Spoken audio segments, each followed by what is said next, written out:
अम्बरीश जी महाराज एकादशी का निर्जला व्रत किए हुए थे। अगले दिन उसका पारण करना था। जैसे पारण का भी मुहूर्त होता है ना, कितने बजे करना है, क्या करना है। तो अब पारण का मुहूर्त था, अगले दिन पारण नहीं किए थे, बिल्कुल करने ही वाले थे, इतने में दुर्वासा मुनि आ गए। दुर्वासा जी आए तो अम्बरीश जी ने स्वागत किया, कहा आइए महाराज स्वागत है मुनीश्वर, आइए आइए आइए, साथ में एकादशी का आप भी व्रत रहे होंगे। आज कितनी तारीख है? हाँ कितनी? 24। संभवतः कल एकादशी है, कल एकादशी है, 25 को एकादशी है।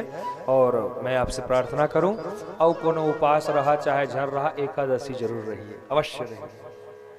और कुछ खाइए पिए आप जानिए, लेकिन एकादशी के दिन भूल कर चावल ना ग्रहण करिए। अन्न खाना उस दिन अपराध है। क्या अपराध है पता है? एकादशी के दिन जितने कलयुग के पाप हैं वो चावल में आके निवास करते हैं, भात में। हम लोग जब घर से निकलते हैं तो माँ जी एकादशी के दिन अक्षत का तिलक भी नहीं लगाते, छूना पाप है। छूना, खाना तो छोड़िए, छूना पाप है। अब सोचिए सारे पाप उसी चावल में है। अब आप दपट के भात दबा रहे हैं सुंदर चकाचक, उस पाप का भी फल आपको भोगना पड़ेगा जो आपने किया ही नहीं, क्योंकि सारे पाप तो उसी चावल में है। इसलिए एकादशी के दिन भूल कर भी चावल ना खाइए। हमने जब ये बात कसडोल के नगर में, जहाँ कीर्तन प्रसाद जी आप आए थे, विधायक जी के यहाँ जो कार्यक्रम था, परम आदरणीय श्रद्धेय श्री अरुण कुमार मिश्रा जी पूर्व विधायक, उनके यहाँ जब श्रीमद् भागवत जी की कथा हुई तो हमने यही बात कही। अगले दिन बाबूजी के यहाँ भोजन था, तो बाबूजी कहे महाराज जी आपने मना किया है कि एकादशी के दिन अन्न नहीं लेना चाहिए। तो कहा कि अब से महाराज जी हमारे यहाँ हर एकादशी में चूल्हा एकादशी। मैंने कहा मतलब? कहा ओ दिन चूल्हा में लकड़ी च नहीं जाओ, चूल्हे की एकादशी हो। मैंने कहा नहीं बाबूजी आपकी अवस्था है तो आप कुछ ले सकते हैं थोड़ा बहुत, हाँ कुछ भी जो चावल के अतिरिक्त आप ले सकते हैं।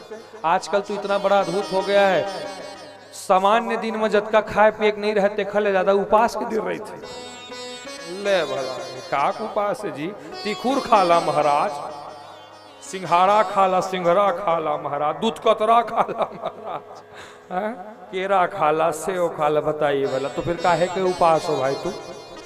देखिए स्वीडन में, सावधानी से सुनिए, शिक्षित वर्ग, प्रबुद्ध वर्ग आप लोग बैठे हुए हैं, वेल एजुकेटेड वेल क्वालिफाइड लोग।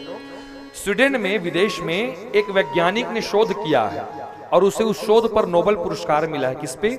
उसने शोध किया, जगेंद्र भैया, उसने शोध किया कि अगर कोई व्यक्ति अपने जीवन में 20 बार अपने भोजन में अंतराल कर दे, भोजन करे कुछ एक दिन फिर भोजन ना करे, फिर भोजन करे फिर ना करे, ऐसे अगर 20 बार भोजन में अंतराल कर दे तो उस व्यक्ति को कैंसर वाली बीमारी होने की संभावना 99% तक कम हो जाती है, उसे कैंसर की बीमारी नहीं होती। ये उसने शोध किया तो उसे नोबेल पुरस्कार मिला। कितने बार मैंने कहा? कहिए 20 बार। अब आप सनातन धर्म में आइए, देखिए बात मेरी फिर वहीं आ गई। अब आप सनातन, उसने कहा 20 बार कोई उपवास करे। अब हमारे सनातन में आइए, एक साल में कितनी एकादशी? जोर से कहिए, एक महीने में कितनी एकादशी? 2। 12 महीने में कितनी एकादशी? 12 दूनी 24 एकादशी। वह 20 के शोध करे, हमारे सनातन पहले 24 धर के बैठे। तो जो 24 एकादशी कर लेगा, उन्होंने 90% 99% की गारंटी ली है। सागर महाराज व्यासपीठ से 100% की गारंटी लेते हैं, उसे कैंसर जैसी कोई बीमारी होगी ही नहीं जो नित्य एकादशी का व्रत करे, हर एकादशी का व्रत।